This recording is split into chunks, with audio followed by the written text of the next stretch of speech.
ಎಲ್ಲರಿಗೂ ನಮಸ್ಕಾರ. ಸ್ನೇಹಿತರೆ, ನಾನು ಇವತ್ತು ನಿಮಗೆ ನಿಮ್ಮ ಜಮೀನಿನ ನಕ್ಷೆ ಅಥವಾ ಸರ್ವೆ ಡಾಕ್ಯುಮೆಂಟ್ಸ್ಗಳನ್ನ ನೀವು ಯಾವುದೇ ರೀತಿ ನಾಡ ಕಚೇರಿಗಳಿಗೆ ಅಲೆದಾಟ ಮಾಡದೇ ಆನ್ಲೈನ್ ಮುಖಾಂತರ ಯಾವ ರೀತಿ ಅದನ್ನು ಪಡ್ಕೊಳ್ಳೋದು ಅನ್ನೋದ್ರ ಬಗ್ಗೆ ಸಂಪೂರ್ಣವಾದ ಮಾಹಿತಿನ ತಿಳಿಸ್ಕೊಡ್ತೀನಿ. ಮೊದಲಿಗೆ ಗೂಗಲ್ ಕ್ರೋಮ್ ವೆಬ್ಸೈಟ್ನಲ್ಲಿ ಭೂಮಿ ಆನ್ಲೈನ್ ಅಂತ ಟೈಪ್ ಮಾಡಿ, ನಂತರ ಮೊದಲಿಗೆ ಬರುವಂತಹ ಭೂಮಿ.ಕರ್ನಾಟಕ ಅನ್ನೋ ಆಪ್ಷನ್ಲಿ ವ್ಯೂ RTC ಆಪ್ಷನ್ ಮೇಲೆ ಕ್ಲಿಕ್ ಮಾಡ್ಕೊಳ್ಳಿ.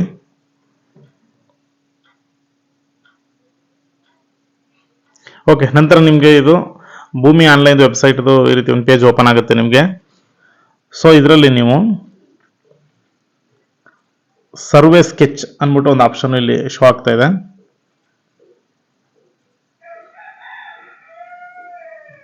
ಓಕೆ, ತುಂಬಾ ಆಪ್ಷನ್ ಇಲ್ಲಿ ಶೋ ಆಗುತ್ತೆ. ಸೊ ಅದರಲ್ಲಿ ನಾವೀಗ ಸರ್ವೆ ಸ್ಕೆಚ್ ಅಂದ್ಬಿಟ್ಟು ಏನು ಆಪ್ಷನ್ ಶೋ ಆಗ್ತಾ ಇದೆ ಅದ್ರ ಮೇಲೆ ಕ್ಲಿಕ್ ಮಾಡ್ಕೋಬೇಕಾಗುತ್ತೆ. ಓಕೆ, ನಾನೀಗ ಸರ್ವೆ ಸ್ಕೆಚ್ ಆಪ್ಷನ್ ಮೇಲೆ ಕ್ಲಿಕ್ ಮಾಡ್ತಾ ಇದ್ದೀನಿ.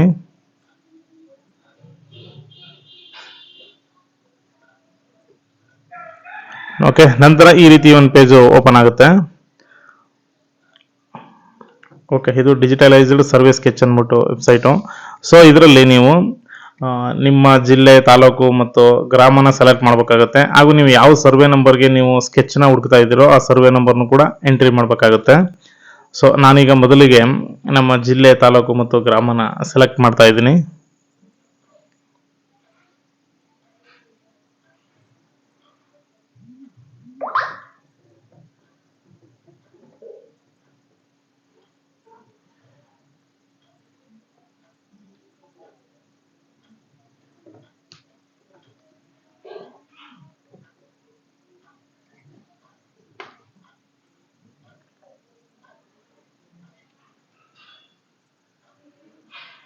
ಓಕೆ, ನಾನೀಗ ನಮ್ಮದು ಸರ್ವೆ ನಂಬರ್ ಏನಿದೆ ಅದನ್ನು ಎಂಟ್ರಿ ಮಾಡ್ತಾ ಇದ್ದೀನಿ. ಹಾಗೂ ಸರ್ನಾಕನ ಆಪ್ಷನ್ ಶೋ ಆಗುತ್ತೆ. ಸೊ ಅದರಲ್ಲಿ ಸ್ಟಾರ್ನ ಸೆಲೆಕ್ಟ್ ಮಾಡ್ಕೋಬೇಕಾಗುತ್ತೆ. ಮತ್ತು ಇಷ್ಟದಲ್ಲೂ ಕೂಡ ನಿಮ್ಮದು ಬಾರ್ನ ನಂತರ ಏನು ಬರುತ್ತೆ ಅದನ್ನು ಸೆಲೆಕ್ಟ್ ಮಾಡ್ಕೋಬೇಕಾಗುತ್ತೆ. ಓಕೆ, ನಂತರ ಸರ್ಚ್ ಆಪ್ಷನ್ ಮೇಲೆ ಕ್ಲಿಕ್ ಮಾಡ್ತಾ ಇದ್ದೀನಿ.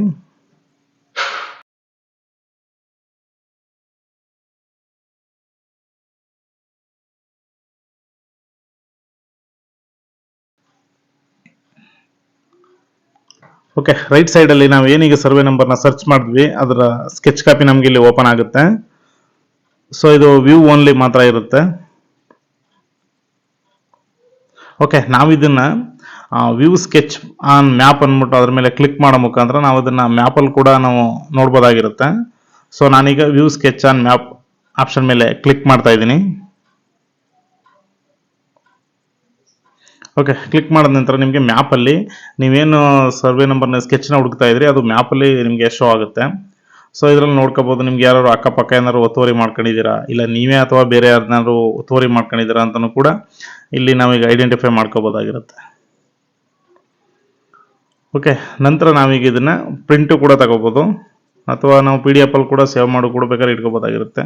ಸೊ ಅಲ್ಲ ಪ್ರಿಂಟ್ ಅನ್ನೋ ಆಪ್ಷನ್ ಶೋ ಆಗ್ತಾ ಇದೆ. ಸೊ ನಾನು ಅದರ ಮೇಲೆ ಈಗ ಕ್ಲಿಕ್ ಮಾಡ್ತಾ ಇದ್ದೀನಿ.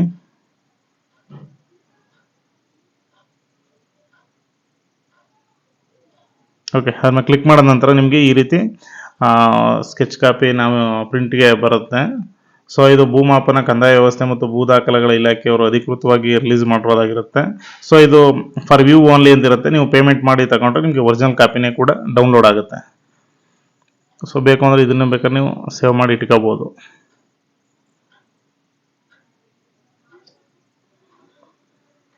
ಓಕೆ ಸ್ನೇಹಿತರೆ, ನಾನೀಗ ಮತ್ತೆ ನಮ್ಮ ಜಮೀನುಗಳಿಗೆ ಸಂಬಂಧಪಟ್ಟಂತಹ ಸರ್ವೆ ಡಾಕ್ಯುಮೆಂಟ್ಸ್ಗಳನ್ನ ನಾವು ಯಾವ ರೀತಿ ಡೌನ್ಲೋಡ್ ಮಾಡ್ಕೋಬೇಕು ಅನ್ನೋದ್ರ ಬಗ್ಗೆನೂ ಕೂಡ ನಾನೀಗ ನಿಮಗೆ ತೋರಿಸ್ಕೊಡ್ತೀನಿ. ಓಕೆ, ಭೂಮಿ ವೆಬ್ಸೈಟ್ನಲ್ಲಿ ಈಗ ಏನು ಇಷ್ಟೊಂದೆಲ್ಲ ಆಪ್ಷನ್ ಶೋ ಆಗ್ತಾ ಇದೆ ಅದರಲ್ಲಿ ಸರ್ವೆ ಡಾಕ್ಯುಮೆಂಟ್ ಅಂತ ಕೂಡ ಒಂದು ಆಪ್ಷನ್ ಇಲ್ಲಿ ಶೋ ಆಗ್ತಾ ಇದೆ. ಸೊ ಅದ್ರ ಮೇಲೆ ನಾವೀಗ ಕ್ಲಿಕ್ ಮಾಡ್ಕೋಬೇಕಾಗುತ್ತೆ. ಓಕೆ, ನಾನೀಗ ಸರ್ವೆ ಡಾಕ್ಯುಮೆಂಟ್ ಆಪ್ಷನ್ ಮೇಲೆ ಕ್ಲಿಕ್ ಮಾಡ್ತಾ ಇದ್ದೀನಿ.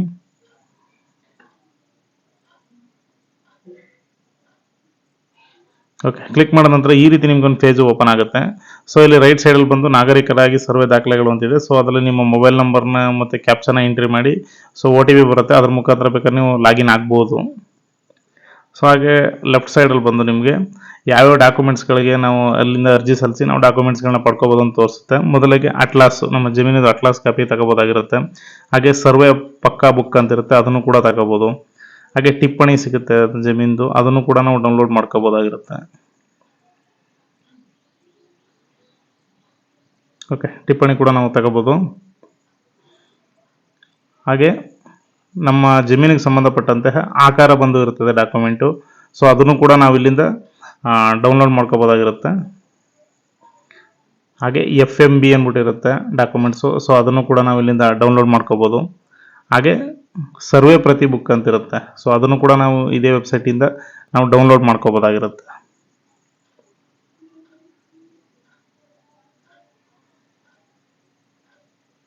ಓಕೆ,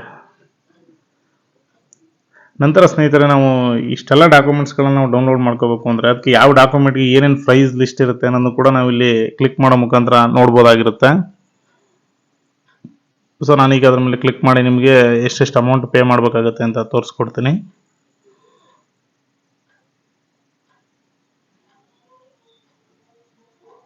ಓಕೆ, ಇದರಲ್ಲಿ ಈಗ ಒಂದು ಲಿಸ್ಟೇ ಓಪನ್ ಆಗುತ್ತೆ. ಯಾವ್ಯಾವ ಡಾಕ್ಯುಮೆಂಟ್ಸ್ಗೆ ಎಷ್ಟೆಷ್ಟು ಅಮೌಂಟ್ ಅಂದ್ಬಿಟ್ಟು ಅದ್ರ ಮುಂದೆ ಕೊಟ್ಟಿರ್ತಾರೆ. ಸೊ ಉದಾಹರಣೆಗೆ ಕ್ಷೇತ್ರ ಪುಸ್ತಕ ಅಂದ್ಬಿಟ್ಟು, ಸೊ ಅದಕ್ಕೆ 15 ರೂಪೀಸ್ನ ಇಲ್ಲಿ ನಾವು ಪೇ ಮಾಡಿದ್ರೆ ನಮಗೆ ಅದನ್ನ ಡೌನ್ಲೋಡ್ ಮಾಡ್ಕೋಬೋದಾಗಿರುತ್ತೆ. ಹಾಗೂ ತುಂಬ ಆಪ್ಷನ್ಸ್ ಇದೆ ಇಲ್ಲಿ, ತುಂಬ ಡಾಕ್ಯುಮೆಂಟ್ಗಳು ಕೂಡ ಇದೆ. ಅದನ್ನು ಯಾವ ಡಾಕ್ಯುಮೆಂಟ್ ಬೇಕು ನಾವು ಅದನ್ನು ಅಮೌಂಟ್ನ ಪೇ ಮಾಡಿ ನಾವು ಡೌನ್ಲೋಡ್ ಮಾಡ್ಕೋಬೋದಾಗಿರುತ್ತೆ. ಸೊ ಆಲ್ಮೋಸ್ಟು 15 ರೂಪಾಯಿ ಫಿಕ್ಸ್ ಮಾಡಿದ್ದಾರೆ.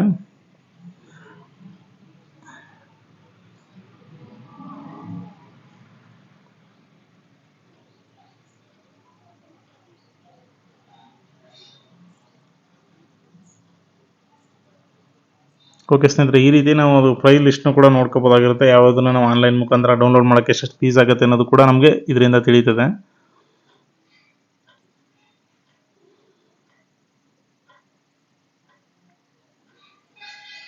ಓಕೆ ಸ್ನೇಹಿತರೆ, ನಂತರ ಬಂದು ನಾನೀಗ ನನ್ನ ಮೊಬೈಲ್ ನಂಬರ್ನ ಯೂಸ್ ಮಾಡಿ ಇಲ್ಲಿ ಲಾಗಿನ್ ಆಗ್ತಾ ಇದ್ದೀನಿ. ಸೊ ನಾನು ಕೆಲವು ಡಾಕ್ಯುಮೆಂಟ್ಸ್ಗಳನ್ನ ಡೌನ್ಲೋಡ್ ಮಾಡ್ಕೋಬೇಕಾಗಿರೋದ್ರಿಂದ ನಾನೀಗ ಲಾಗಿನ್ ಆಗ್ತಾ ಇದ್ದೀನಿ.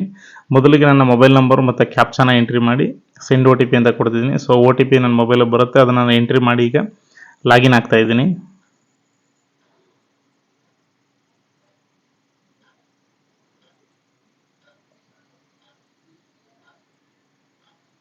ಓಕೆ ಸ್ನೇಹಿತರೆ, ನಾನೀಗ ಲಾಗಿನ್ ಆಗಿದ್ದೀನಿ.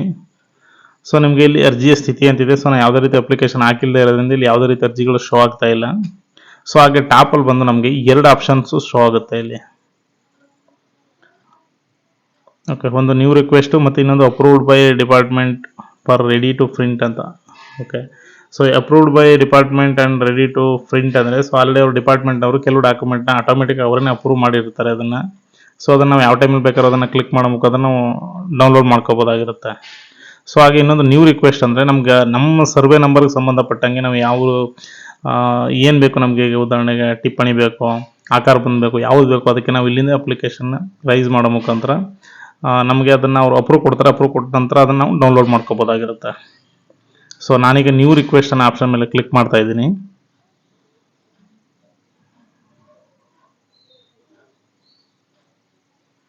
ಓಕೆ, ಕ್ಲಿಕ್ ಮಾಡಿದ ನಂತರ ನಿಮ್ಗೆ ಈ ರೀತಿ ಒಂದು ಪೇಜು ಓಪನ್ ಆಗುತ್ತೆ.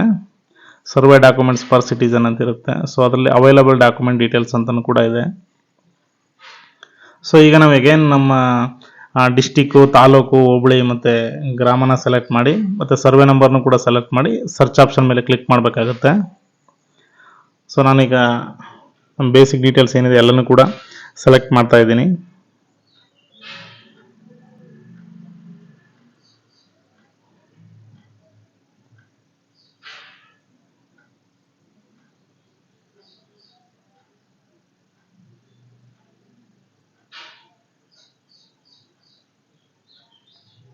ಓಕೆ, ನಾನೀಗ ನನ್ನ ಸರ್ವೆ ನಂಬರ್ನು ಕೂಡ ಎಂಟ್ರಿ ಮಾಡ್ತಾ ಇದ್ದೀನಿ.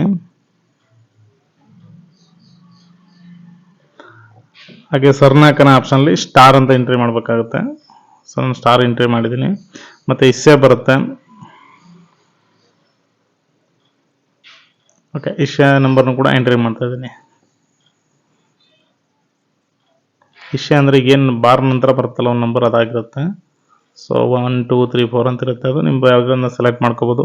ನಂತರ ನಾನೀಗ ಫೈನಲ್ ಆಗಿ ಸರ್ಚ್ ಬಟನ್ ಮೇಲೆ ಕ್ಲಿಕ್ ಮಾಡ್ತಾ ಇದ್ದೀನಿ.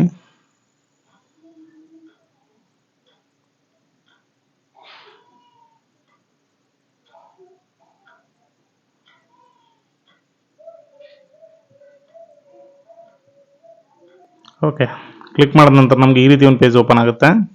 ಸೊ ಇದರಲ್ಲಿ ನಮ್ಮ ಸರ್ವೆ ನಂಬರು, ಡಾಕ್ಯುಮೆಂಟ್ ನೇಮ್ ಎಲ್ಲ ಇರುತ್ತೆ. ಸೊ ನಾವು ಯಾವ ಡಾಕ್ಯುಮೆಂಟ್ ಬೇಕು ಅಂತ ಇಲ್ಲಿ ಸೆಲೆಕ್ಟ್ ಮಾಡ್ಕೋಬೇಕಾಗತ್ತೆ. ಓಕೆ, ನಂತರ ವ್ಯೂ ಡಾಕ್ಯುಮೆಂಟ್ ಅಂತಿದೆ. ಸೊ ಅದ್ರ ಮೇಲೆ ಕ್ಲಿಕ್ ಮಾಡಿ ನಾವು ವ್ಯೂ ಕೂಡ ಮಾಡ್ಬೋದು. ಹಾಗೆ ಪೇ ಆ್ಯಂಡ್ ಪ್ರಿಂಟ್ ಅಂತಿದೆ, ಅದ್ರ ಮೇಲೆ ಕ್ಲಿಕ್ ಮಾಡಿ ನಾವು ಅದನ್ನು ಅಮೌಂಟ್ನ ಪೇ ಮಾಡೋ ಮುಖಾಂತರ ಪ್ರಿಂಟು ಕೂಡ ತಗೋಬೋದಾಗಿರುತ್ತೆ. ಸೊ ಇಲ್ಲಿ ನೋಡಿ, ಈಗ ಮೂಲ ಸರ್ವೆ ಟಿಪ್ಪಣಿ ಪುಸ್ತಕ ಬೇಕಾ ಅಂತ ಕೇಳುತ್ತೆ. ಸೊ ಅದನ್ನು ಬೇಕು ಅಂದರೆ ನಾವು ಮುಂದೆ ವ್ಯೂ ಡಾಕ್ಯುಮೆಂಟ್ಸ್ ಮೇಲೆ ಕ್ಲಿಕ್ ಮಾಡೋದನ್ನು ವಾಚ್ ಮಾಡಿಕೊಂಡು ನಂತರ ಪೇ ಆ್ಯಂಡ್ ಪ್ರಿಂಟ್ ಕೂಡ ತಗೋಬೋದು. ಸೊ ಹಂಗೆ ನಿಮ್ಗೆ ಯಾವ ಡಾಕ್ಯುಮೆಂಟ್ಸ್ ಬೇಕು ಎಲ್ಲ ಡಾಕ್ಯುಮೆಂಟ್ಸ್ ಸಿಗುತ್ತೆ. ಇಲ್ಲಿ ತುಂಬ ಪೇಜಸ್ ಇದೆ. ಓಕೆ, ನಾನೀಗ ಒಂದು ವ್ಯೂ ಮಾಡಿ ತೋರಿಸ್ತೀನಿ. ಓಕೆ ಸ್ನೇಹಿತರೆ, ಈ ರೀತಿ ಒಂದು ಎಕ್ಸಾಂಪಲ್ ಆಗಿ ಒಂದು ತೋರಿಸ್ತಾ ಇದ್ದೀನಿ. ಈ ರೀತಿ ನಮಗೆ ಮೂಲ ಸರ್ವೆ ಟಿಪ್ಪಣಿ ಪುಸ್ತಕ ನಮಗೆ ಸಿಗುತ್ತೆ. ಸೊ ಇದನ್ನು ಕೂಡ ನಾವು ಅಮೌಂಟ್ನ ಪೇ ಮಾಡಿ ಇದನ್ನು ಕೂಡ ನಾವು ಬೇಕಾದ್ರೆ ಡೌನ್ಲೋಡ್ ಮಾಡ್ಕೋಬೋದಾಗಿರುತ್ತೆ. ಸೊ ಅವಾಗೇನು ವ್ಯೂ ಫಾರ್ ಓನ್ಲಿ ಏನು ಬರೋದಿಲ್ಲ, ಅದು ಒರಿಜಿನಲ್ ಆಗಿರುತ್ತೆ. ಎಲ್ಲ ಕಡೆ ಬೇಕಾದ್ರೆ ನಾವು ಅಕ್ಸೆಪ್ಟ್ ಮಾಡ್ಬೋದು. ಓಕೆ, ಇದನ್ನು ನಾನೀಗ ಪೇ ಆ್ಯಂಡ್ ಪ್ರಿಂಟ್ ಅನ್ನೋ ಆಪ್ಷನ್ ಮೇಲೆ ಕ್ಲಿಕ್ ಮಾಡಿ ಇದನ್ನು ನಾನೀಗ ಪ್ರಿಂಟ್ ತಗೋತೀನಿ.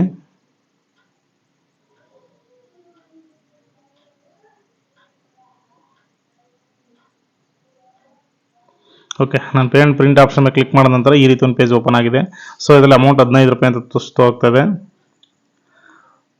ಓಕೆ, ನಂತರ ಬಾಟಮಲ್ಲಿ I agree to the term and conditions ಅಂತ ಶೋ ಆಗ್ತಾ ಇದೆ. ಸೊ ನಾನು ಅಲ್ಲಿ ರೇಡಿಯೋ ಬಟನ್ ಮೇಲೆ ಕ್ಲಿಕ್ ಮಾಡಿ ಅಗ್ರಿ ಮಾಡ್ತಾ ಇದ್ದೀನಿ. ನಂತರ ಪೇ ನೌ ಅಂತಿದೆ. ಸೊ ಅದ್ರ ಮೇಲೆ ಕ್ಲಿಕ್ ಮಾಡಿ ನಂತರ ನನಗೆ ಪೇಮೆಂಟ್ ಮೋಡ್ ಓಪನ್ ಆಗುತ್ತೆ. ಸೊ ನಾನೀಗ ಪೇ ನೌ ಬಟನ್ ಮೇಲೆ ಕ್ಲಿಕ್ ಮಾಡ್ತಾ ಇದ್ದೀನಿ. ಓಕೆ, ನಂತರ ನಮ್ಗೆ ಈ ರೀತಿ ಒಂದು ಪೇಮೆಂಟ್ ಡೀಟೇಲ್ಸ್ ಪೇಜ್ ಓಪನ್ ಆಗುತ್ತೆ. ಸೊ ಇದರಲ್ಲಿ ನಮಗೆ ತುಂಬ ಆಪ್ಷನ್ ಇದೆ. ಸೊ ಮೊದಲಿಗೆ ಡೆಬಿಟ್ ಕ್ರೆಡಿಟ್ ಕಾರ್ಡ್ ಮುಖಾಂತರ ಕೂಡ ಮಾಡ್ಬೋದು. ಹಾಗೆ SBI ಕಾರ್ಪೊರೇಟ್ ಕ್ರೆಡಿಟ್ ಕಾರ್ಡ್ ಇದ್ರೆ ಅದ್ರ ಮುಖಾಂತರ ಕೂಡ ಪೇ ಮಾಡ್ಬೋದಾಗಿರುತ್ತೆ. ನಂತರ ಬ್ಯಾಂಕಿಂಗ್ ಕನೆಕ್ಟ್ ಅಂದರೆ ನೆಟ್ ಬ್ಯಾಂಕಿಂಗ್ ಮುಖಾಂತರ ಬೇಕಾದರೂ ನಾವಿಲ್ಲಿ ಪೇ ಮಾಡ್ಬೋದು. ಯೂಸರ್ ನೇಮ್ ಪಾಸ್ವರ್ಡ್ ಎಲ್ಲ ಇದ್ದರೆ ಮಾಡ್ಬೋದಾಗಿರುತ್ತೆ. ಹಾಗೆ UPI ಅಂದರೆ UPIಲಿ ನಾವು QR ಕೋಡ್ನ ಸ್ಕ್ಯಾನ್ ಮಾಡೋ ಮುಖಾಂತರ ಕೂಡ ಪೇ ಮಾಡ್ಬೋದಾಗಿರುತ್ತೆ. ಅಥವಾ ನೆಫ್ಟ್ ಯಾವ್ದಾದ್ರು ನಾವು ಚೆಕ್ ಮುಖಾಂತರ ಅಮೌಂಟ್ ನೆಫ್ಟ್ ಮಾಡಿದ್ರು ಕೂಡ ಮಾಡ್ಬೋದು. ಹಾಗೆ SBI ಬ್ರಾಂಚ್ ಪೇಮೆಂಟ್ ಅಂದರೆ ನಾವು ಬ್ರಾಂಚ್ಗೆ ಹೋಗಿಬೇಕಾದ್ರೆ ನೀವು ಅಲ್ಲೂ ಕೂಡ ಪೇಮೆಂಟ್ ಮಾಡ್ಬೋದಾಗಿರುತ್ತೆ. ಸೊ ನಾನೀಗ UPI ಆಪ್ಷನ್ ಮೇಲೆ ಸೆಲೆಕ್ಟ್ ಮಾಡ್ಕೋತಿದ್ದೀನಿ, ಯಾಕಂದರೆ ಇದು ತುಂಬ ಈಸಿ ಮೆಥಡ್. ಅದರಿಂದ UPIನೇ ಸೆಲೆಕ್ಟ್ ಮಾಡ್ಕೋತೀನಿ. ತುಂಬ ಜನ ಇದೇ ಆಪ್ಷನ್ ಮುಖಾಂತರ ಪೇ ಮಾಡ್ತಾರೆ. ಸೊ ನಾನು ಈಗ UPIನೇ ಸೆಲೆಕ್ಟ್ ಮಾಡ್ಕೋತಾ ಇದ್ದೀನಿ. ಓಕೆ, ನಂತರ UPI QR ಅಂತ ಒಂದು ಆಪ್ಷನ್ ಶೋ ಆಗ್ತದೆ, ಅದ್ರ ಮೇಲೆ ಕ್ಲಿಕ್ ಮಾಡ್ತಾ ಇದ್ದೀನಿ. ಓಕೆ, ನಂತರ ಪೇ ನೌ ಅನ್ನೋ ಬಟನ್ ಮೇಲೆ ಕ್ಲಿಕ್ ಮಾಡ್ತಾ ಇದ್ದೀನಿ. ಸೊ ಕ್ಲಿಕ್ ಮಾಡಿದ ನಂತರ ನಮ್ಗೆ ಈ ರೀತಿ ಒಂದು QR ಕೋಡ್ ಓಪನ್ ಆಗ್ತಾ ಇದೆ. ಸೊ ಈ QR ಕೋಡ್ನ ನಮ್ಮ ಫೋನ್ಪೇ ಅಥವಾ ಗೂಗಲ್ ಪೇ ಮುಖಾಂತರ ಸ್ಕ್ಯಾನ್ ಮಾಡೋ ಮುಖಾಂತರ ನಾನು ಪೇ ಮಾಡ್ಬೋದು. ಸೊ ನಾನೀಗ ಅಮೌಂಟ್ನ ಪೇ ಮಾಡಿದ್ದೀನಿ. ಓಕೆ, ನಂತರ ನನಗೆ ನಂತರ ಇಲ್ಲಿ ಏನು ಅರ್ಜಿಯ ಸ್ಥಿತಿ ಏನಿದೆ, ಅಪ್ಲಿಕೇಶನ್ ಸ್ಟೇಟಸ್ಸು, ಇಲ್ಲಿ ಅದು ಅಪ್ಲಿಕೇಶನ್ ಶೋ ಆಗ್ತಾ ಇದೆ. ಸೊ ಇದು ಅವರು ಅಪ್ರೂವ್ ಕೊಟ್ಟ ನಂತರ ತಹಸೀಲ್ದಾರ್ ಆಫೀಸಿಂದ ನಂತರ ನಾನು 2-3 ಡೇಸಲ್ಲಿ ಅದನ್ನು ಒರಿಜಿನಲ್ ಡಾಕ್ಯುಮೆಂಟ್ಸ್ನ ಪ್ರಿಂಟ್ ಹಾಕೋಬೋದಾಗಿರುತ್ತೆ. Thank you for watching.